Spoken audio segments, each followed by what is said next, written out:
Hey, what's up, guys?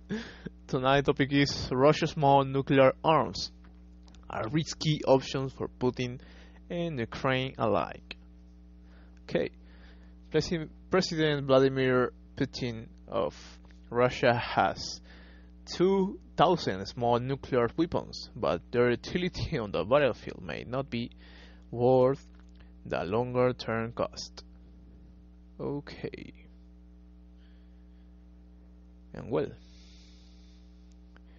for his drift to fire tactical nuclear arms on Ukrainian targets, President Vladimir Putin of Russia is now discovering what the United States itself concluded years ago. American officials suspect small nuclear weapons are hard to use, harder to control, and are far better weapons of terror and intimidation than a weapon of war. Analysts inside and outside the government who have tried to game out Mr. Putin's threats have gone doubt how useful such arms, delivered in the artillery shell through in the back of a truck, would be in advancing his objectives. The primary utility, many USA officials say, will be as a part of the last-ditch effort by Mr. Putin to halt the Ukrainian counter-offensive by threatening to make part of Ukraine inevitable. The official spoke on the condition of anonymity to describe some of the most sensitive discussion inside the administration.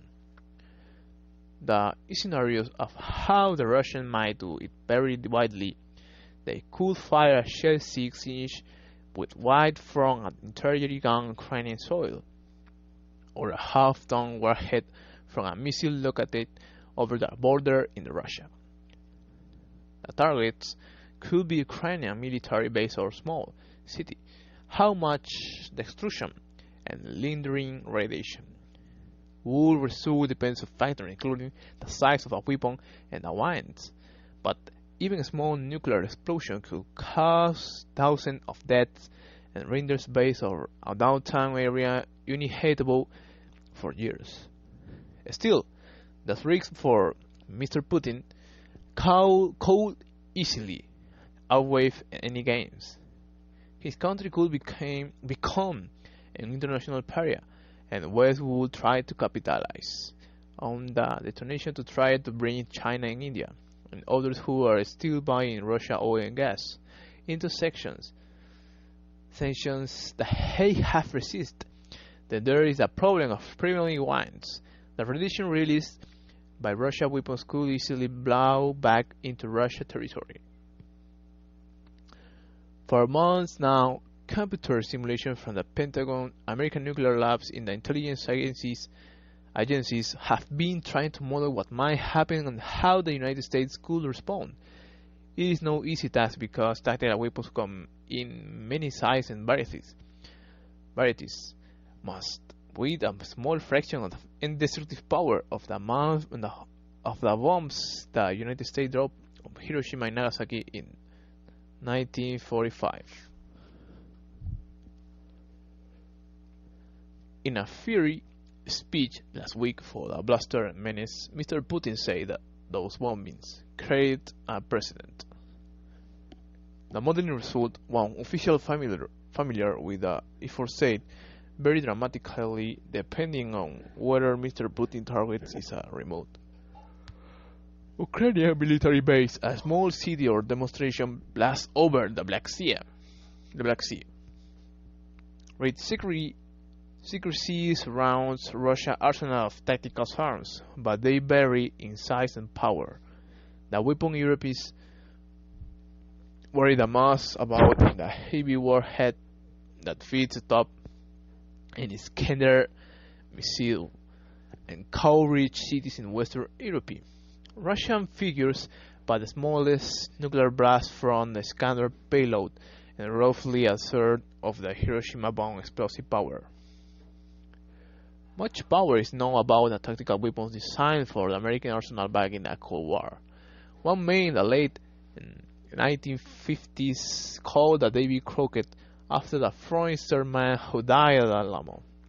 Weighed about 70 pounds, it looked like a large watermelon with 4 fins. It was designed to be shot from the back of the jeep and had about a thousandth of the power of the bomb dropped on Hiroshima. Okay, and the state of war, annexion push.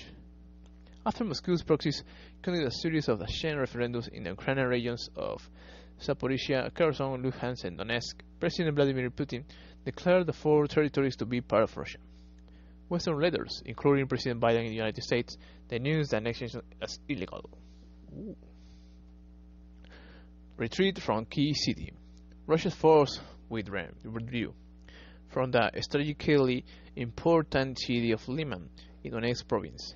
On October 1st, the retreat was a significant setback for Moscow, coming just a day after Mr. Putin declared the region of the Russia territory. Putin's nuclear threats.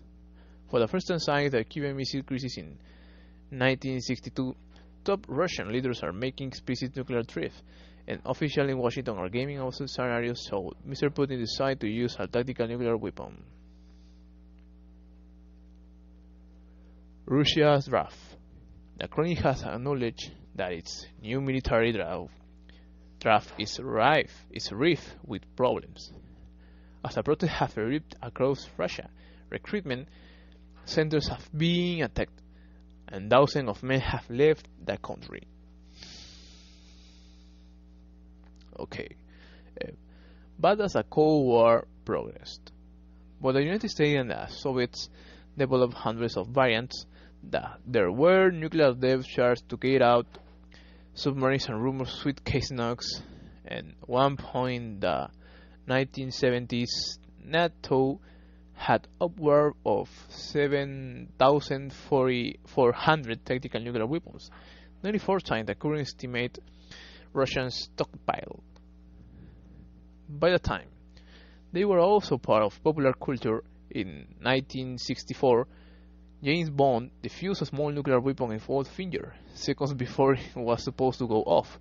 In 202, in the Slough of All Fears, based on the Tom Clancy novel, a tourist wife on Baltimore with a tactical weapon that arrived on a cargo ship. The reality, though, was that while the blast might be smaller than a conventional weapon would produce, the radioactivity would be long-lasting. On land, the radiation effects would be very persistent, said Michael G. Vickers, the Pentagon former top civilian official for counterinsurgency strategy.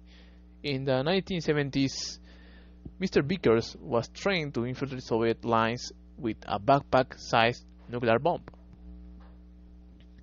Russia's tactical arms would most likely be used against enemy force concentration to stave off a conventional defeat, Mr. Vickers added, but he says preparing suggest their strategic utility will be highly questionable given the consequences Russia will almost necessarily face after their use. For daily radiation, there is only one dramatic real-life comparison on Ukrainian soil. What happened in 1986 when all of the 4 Chernobyl reactors suffered a meltdown and explosions that destroyed the reactor building. At the time, the prevailing winds blew from the south and southeast, sending clouds of radioactive debris mostly into Belarus and Russia. Though lesser amounts were detected in other parts of Europe, especially Sweden and Denmark. The radiation dangers from small nuclear arms would likely be less than those involving large reactors, like those at Chernobyl. Its radioactive fallout poisoned the flatlands for miles around and turned village into a ghost town. Eventually, the radiation caused thousands of cancer. Though exactly how many is a matter of debate. The ground around the active plant is still somewhat contaminated, which made it all the more remarkable that Russian provide little protection to troops that move through the area in the early days of Moscow failed to seize the capital Kiev in February and March. Chernobyl, of course, was an accident.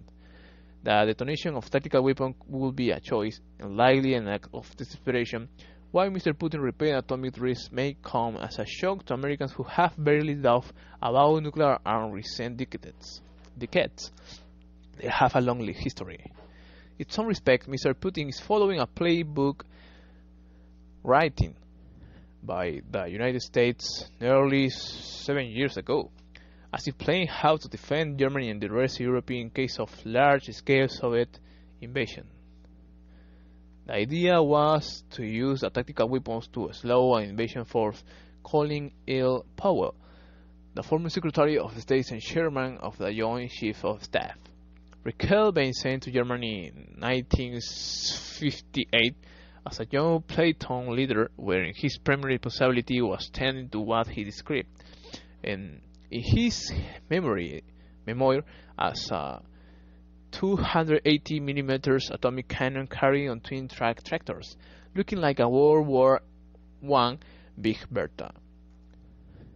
Decades later, he told a reporter it was crazy to think that the strategy to keep Western Europe free was for the United States and its NATO, at least to risk using dozens or hundreds of nuclear weapons on Europe's soil against advancing force. The very name tactical weapons is meant to differentiate these small arms from giant city busters. The United States, the Soviets, and other nuclear arms states amount of intercontinental missiles and point at one another from silos, submarines, and bombers fleets. It was the huge weapons, far more powerful than one destroyed Hiroshima, that propelled fierce Armageddon, and a single strike that could take out New York and Los Angeles. Tactical weapons, in contrast, might collapse a few city blocks or stop incoming columns of troops, but they wouldn't destroy the world.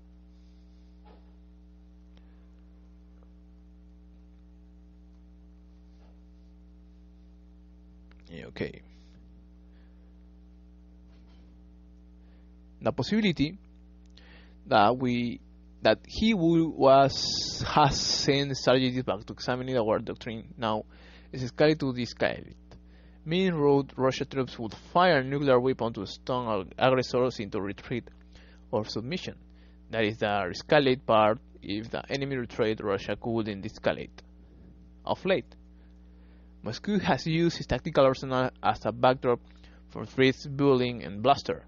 Nina Tanewal, a political scientist at Brown University who studied nuclear arms, recently noted that Mr. Putin first raised the threat of turning to his nuclear weapons in 2014 during Russia's invasion of Crimea. She added that in 2015, Russia trained a Danish warship with nuclear destruction in Denmark, where to join NATO's system for fending off missile strikes.